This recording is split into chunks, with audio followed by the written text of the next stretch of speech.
প্রার্থনা করো, আর নিশ্চয়ই তা কঠিন, তবে তাদের জন্য নয় যারা বিনয়ী। সূরা বাকারা 45। এবং তার নিচে লেখা ছিল একটি ছোট গল্প যা তাদের বিবেককে নাড়া দিল। একদা এক দরিদ্র মুমিন ব্যক্তি তীব্র ক্ষুধার্ত অবস্থায় এই রুটিটি পেয়েছিল। সে রুটিটি খাওয়ার জন্য প্রস্তুত হচ্ছিল, এমন সময় এক ক্ষুধার্ত কুকুর তার সামনে এসে দাঁড়ালো। মুমিন ব্যক্তিটি নিজের ক্ষুধা ভুলে রুটিটি কুকুরটিকে খেতে দিল।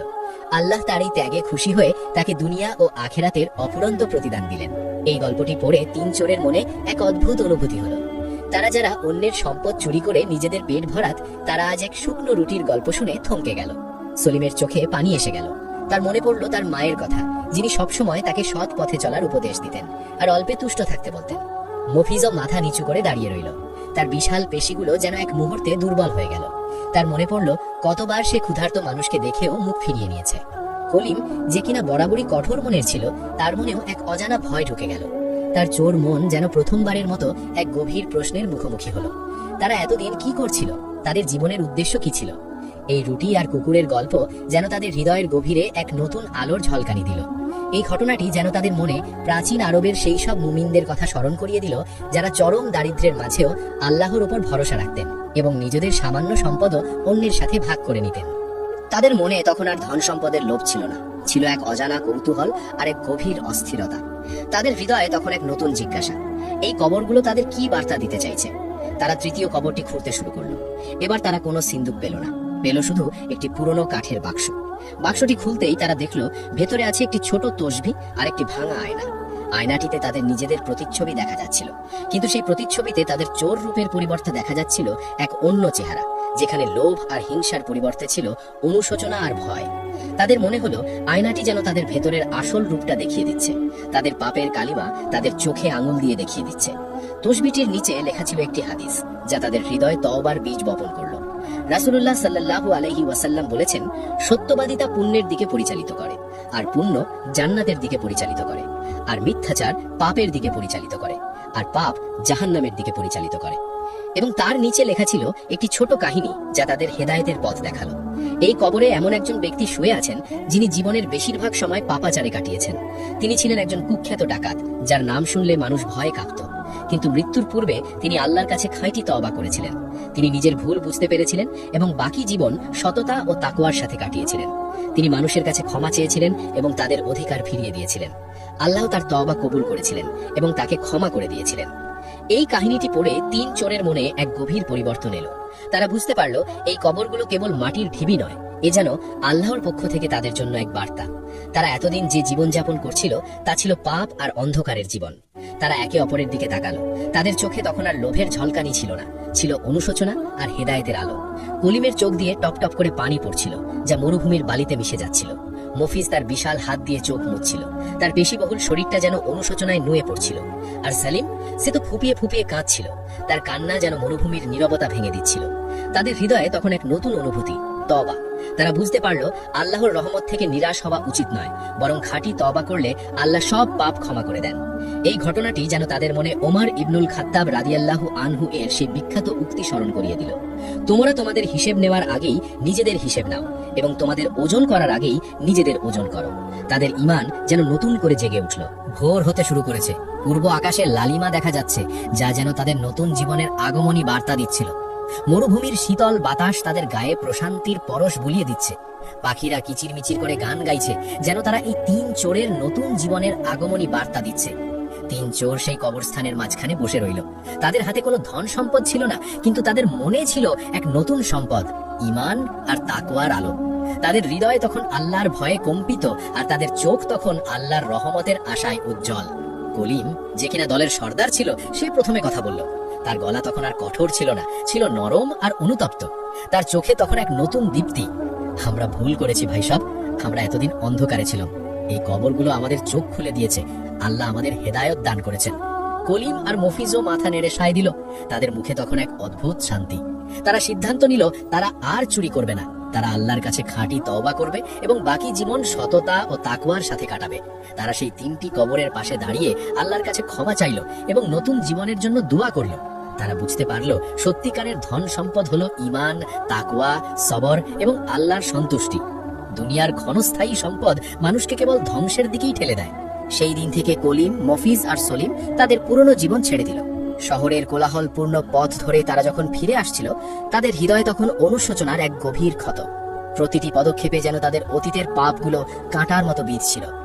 শহরের পরিচিত অলিগলিতে পা রাখতেই তাদের মনে পড়ছিল কত মানুষের ক্ষতি তারা করেছে, কত পরিবারকে তারা দুঃখ দিয়েছে। এই অনুতাপের আগুন তাদের ভেতরটা পুড়িয়ে দিচ্ছিল। তারা আর কালক্ষেপণ না করে সরাসরি মানুষের কাছে গেল, যাদের তারা ঠকিয়েছিল, যাদের সম্পদ কেড়ে নিয়েছিল। মাথা নিচু করে অশ্রুসিক্ত নয়নে তারা ক্ষমা প্রার্থনা করল। তাদের এই অকপট স্বীকারোক্তি এবং অনুশোচনা দেখে শহরের মানুষ প্রথমে বিস্মিত হলো, তারপর তাদের ক্ষমা করে দিল। তারা আর পুরনো পথে ফিরে যায়নি, সৎ পথে জীবিকা নির্বাহের এক নতুন অধ্যায় শুরু করলো তারা। আল্লাহর পথে অবিচল থাকার দৃঢ় সংকল্প নিয়ে তারা নিজেদের জীবনকে নতুন করে সাজাতে লাগলো। কলিম, যার হাত একসময় অন্যের সম্পদ হাতিয়ে নিতে ব্যস্ত ছিল, সে এখন একটি ছোট দোকান দিল। সততা আর পরিশ্রম দিয়ে সে তার দোকানে পণ্য বিক্রি করতে লাগলো। তার মুখে হাসি ফুটলো যখন দেখলো মানুষ তাকে বিশ্বাস করছে, তার কাছ থেকে জিনিসপত্র কিনছে। মফিজ, যে কিনা অন্ধকার রাতে চুরি করতে বের হতো, সে কৃষি কাজ শুরু করলো। মাটির সাথে তার নতুন সম্পর্ক গড়ে উঠল। ফসলের মাঠে তার ঘাম ঝরতে লাগলো, আর সেই ঘামেই যেন তার অতীতের পাপ ধুয়ে যাচ্ছিল। সবুজ ফসলের দিকে তাকিয়ে সে আল্লাহর শুকরিয়া আদায় করত। আর সলিম, যার স্বপ্ন ছিল বড় কিছু করার, সে একটি মুরগির খামার দিয়ে তার সেই স্বপ্ন পূরণ করলো। ছোট ছোট মুরগির ছানাগুলো তার জীবনে নতুন আশা নিয়ে এলো। সে পরম যত্নে তাদের লালন পালন করতে লাগলো, আর তার খামারের ডিম ও মাংস শহরের মানুষের কাছে পৌঁছে দিতে লাগলো। তাদের এই আমূল পরিবর্তন দেখে শহরের মানুষ শুধু বিস্মিতই হলো না, তারা মুগ্ধও হলো। যারা একসময় তাদের ঘৃণা করত, তারাই এখন তাদের সম্মান করতে লাগলো। তারা বুঝতে পারলো আল্লাহ চাইলে যে কোনো মানুষকে হেদায়েত দান করতে পারেন, অন্ধকার থেকে আলোর পথে নিয়ে আসতে পারেন। কলিম, মফিজ আর সলিমের গল্প শুধু একটি সাধারণ গল্প হয়ে রইল না, এটি হয়ে উঠল শহরের মুখে মুখে এক অলৌকিক হেদায়েতের কিস্সা। এই গল্প প্রজন্ম থেকে প্রজন্মান্তরে প্রেরণা যোগাতে লাগলো, মানুষকে শেখাতে লাগলো যে মানুষের জীবনে পরিবর্তন সম্ভব যদি সে আন্তরিকভাবে চায়। তাদের এই গল্প যেন মরুভূমির বুকে এক নতুন আশার আলো জ্বালিয়ে দিল, যা মানুষকে দেখালো যে যতই পাপ করা হোক না কেন, তওবার দরজা সবসময় খোলা থাকে। আল্লাহর রহমত থেকে নিরাশ হওয়া উচিত নয়। তাদের এই পরিবর্তন যেন প্রাচীন আরবের সেই সব সাহাবীদের কথা স্মরণ করিয়ে দিল, যারা জাহিলিয়াতের অন্ধকার থেকে ইসলামের আলোয় এসে নিজেদের জীবনকে সম্পূর্ণ বদলে দিয়েছিলেন, নিজেদের অতীতকে পেছনে ফেলে এক নতুন সুন্দর জীবনের সূচনা করেছিলেন। তাদের এই দৃষ্টান্ত প্রমাণ করলো যে হেদায়েত আল্লাহর হাতে, আর তিনি যাকে চান তাকেই সঠিক পথ দেখান। এই কাহিনী কেবল একটি নিছক গল্প নয়, বরং এটি একটি নৈতিক দর্পণ, যা আমাদের আত্মপর্যবেক্ষণে উৎসাহিত করে এবং সঠিক জীবন পথের দিশা দেখায়। এর প্রতিটি উপাখ্যান আমাদের হৃদয়ে অনুরণিত হয়, স্মরণ করিয়ে দেয় কিছু মৌলিক সত্য যা যুগে যুগে মানুষের পথপ্রদর্শক হিসেবে কাজ করেছে। লোভের পরিণতি। দুনিয়ার প্রতি সীমাহীন এবং লাগামহীন লোভ মানুষকে অনিবার্য ধ্বংসের দিকে ঠেলে দেয়। এই লোভ মানুষকে তার মানবিকতা ও নৈতিকতা থেকে সম্পূর্ণরূপে বিচ্যুত করে, তাকে এমন এক অন্ধকার পথে পরিচালিত করে যেখানে ন্যায়, অন্যায়, ভালো মন্দ সবকিছু অর্থহীন হয়ে পড়ে। লোভ মানুষের বিচার বুদ্ধিকে এতটাই আচ্ছন্ন করে ফেলে যে সে সঠিক পথ থেকে বিচ্যুত হয়ে পাপের গভীর অতলে নিমজ্জিত হয়। এই অন্ধত্ব তাকে এমন সব কর্মে লিপ্ত করে যা কেবল তার নিজেরই নয়, বরং তার চারপাশের মানুষের জীবনেও বিপর্যয় ডেকে আনে। লোভের এই সর্বনাশা প্রভাব ব্যক্তি ও সমাজ উভয়কেই কলুষিত করে, যার ফলস্বরূপ শান্তি ও সমৃদ্ধি বিলীন হয়ে যায়। তওবার গুরুত্ব। মানুষ যত বড় পাপই করুক না কেন, যত গভীর অন্ধকারেই সে নিমজ্জিত হোক না কেন, যদি সে আল্লাহর কাছে খাঁটি এবং আন্তরিক তওবা করে, তবে আল্লাহ তাকে ক্ষমা করে দেন। আল্লাহর রহমত সীমাহীন এবং অসীম, তার ক্ষমাশীলতা এতই ব্যাপক যে কোনো পাপই তার ক্ষমার বাইরে নয়, যদি বান্দা অনুতপ্ত হৃদয়ে তার দিকে ফিরে আসে। তওবা হলো সেই রহমতের দরজা যা পাপী বান্দাকে আল্লাহর নৈকট্য লাভে সাহায্য করে এবং তাকে নতুন করে জীবন শুরু করার সুযোগ দেয়। এই তওবা কেবল মুখের কথা নয়, বরং এটি হৃদয়ের গভীর থেকে আসা অনুশোচনা এবং ভবিষ্যতে পাপ না করার দৃঢ় সংকল্প। তাকওয়া ও তাওয়াক্কুল। আল্লাহর ভয়, তাকওয়া এবং তার উপর পূর্ণ ভরসা, তাওয়াক্কুল, মানুষের জীবনকে দুনিয়ার সকল ফিতনা ও বিপদাপদ থেকে রক্ষা করে। তাকওয়া মানুষকে পাপ কাজ থেকে বিরত রাখে এবং তাকে আল্লাহর নির্দেশিত পথে অবিচল থাকতে সাহায্য করে। এটি এমন একটি অভ্যন্তরীণ শক্তি যা মানুষকে নৈতিক স্খলন থেকে বাঁচায় এবং তাকে সর্বদা আল্লাহর সন্তুষ্টি অর্জনের দিকে ধাবিত করে। অন্যদিকে তাওয়াক্কুল মানুষকে আল্লাহর উপর সম্পূর্ণ নির্ভরশীল করে তোলে, তাকে বিশ্বাস করতে শেখায় যে সকল ভালো মন্দ আল্লাহর ইচ্ছাতেই ঘটে এবং তার পরিকল্পনা সর্বদাই শ্রেষ্ঠ। এই দুটি গুণ মানুষকে মানসিক শান্তি ও স্থিতিশীলতা প্রদান করে এবং তাকে সঠিক পথে পরিচালিত করে, যা তাকে দুনিয়া ও আখেরাতে সফলতার দিকে নিয়ে যায়। সবর, ধৈর্য এবং অল্পে তুষ্টি। জীবনের প্রতিটি মুহূর্তে ধৈর্য ধারণ করা এবং আল্লাহ যা দিয়েছেন তাতে সন্তুষ্ট থাকা একজন মুমিনের অন্যতম প্রধান বৈশিষ্ট্য। সবর মানুষকে কঠিন সময়ে অবিচল রাখে, তাকে হতাশা ও অস্থিরতা থেকে রক্ষা করে।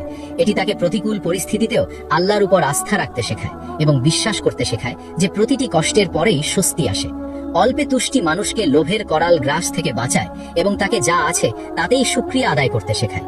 এই গুণগুলোই ছিল প্রাচীন আরবের মুমিনদের প্রধান বৈশিষ্ট্য, যা তাদের প্রতিকূল পরিস্থিতিতে অবিচল থাকতে এবং আল্লাহর পথে দৃঢ় থাকতে সাহায্য করেছিল। এই গুণাবলী তাদের আত্মাকে পরিশুদ্ধ করেছিল এবং তাদের জীবনকে এক অনন্য উচ্চতায় পৌঁছে দিয়েছিল।